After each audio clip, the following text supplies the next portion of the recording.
2026 की शुरुआत के साथ ही केंद्रीय कर्मचारी और पेंशनर्स खबरों का केंद्र बने हुए हैं और लगातार 8वें वेतन आयोग और डीए से जुड़ी खबरें सामने आ रही हैं। अब जब डीए को लेकर फैसला हो चुका है और सरकार ने जनवरी 2026 से महंगाई भत्ते यानी कि डीएनएस अलाउंस में 2% की बढ़ोतरी करने का ऐलान कर दिया है। ऐसे में ये बड़ा डीए न केवल आपकी सैलरी बढ़ाएगा बल्कि आपकी टैक्स की देनदारी और 8वें वेतन आयोग के गठन पर भी बड़ा असर डालेगा। ऐसे में बड़ा सवाल है कि क्या 8वें वेतन आयोग में डीए को बेसिक सैलरी में मर्ज किया जाएगा और डीए बढ़ने के बाद आपकी टैक्स देनदारी पर कितना असर होगा।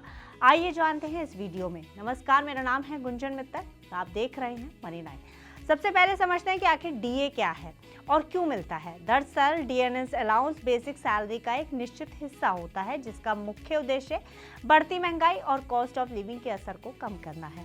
सरकार हर 6 महीने में जनवरी और जुलाई all India consumer price index के आधार पर इसमें बदलाव करती है। वहीं डीए बढ़ने से पेंशन भी बढ़ती है क्योंकि रिटायर्ड कर्मचारियों के लिए इसे डीएनएस रिलीफ कहा जाता है, डीआर। यानी कि जब भी पे कमीशन डीए में बदलाव करता है, पेंशन भोगियों की पेंशन में भी उसी हिसाब से बढ़ोतरी हो जाती है।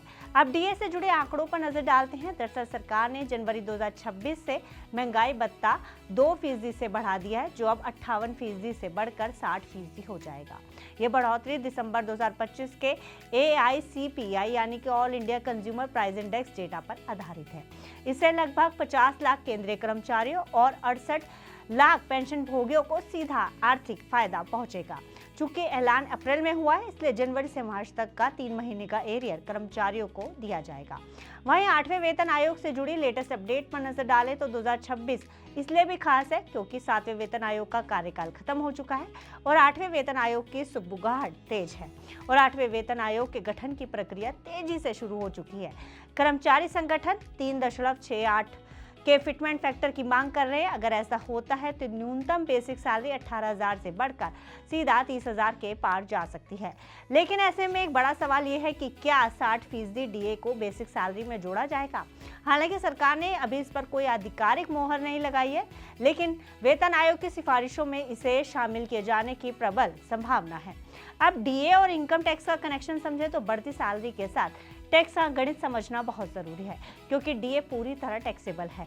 इनकम टैक्स नियमों के अनुसार महंगाई भत्ता यानी कि डीएनएस अलाउंस पूरी तरह से टैक्सेबल होता है। ये आपकी ग्रॉस सैलरी का हिस्सा है।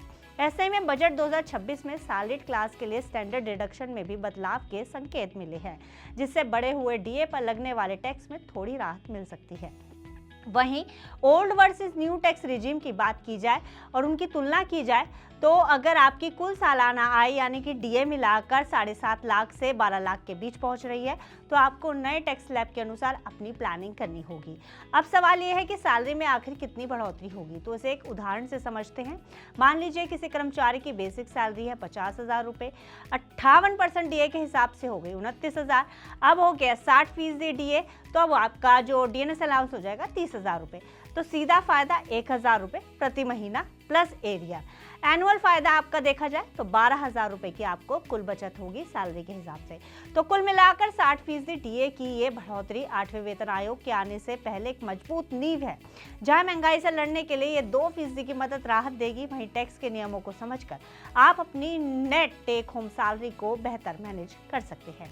फिलहाल इस खबर में इतना ही। आप बिजनेस से जुड़ी अन्य खबरों के लिए देखते रहिए मनी 9।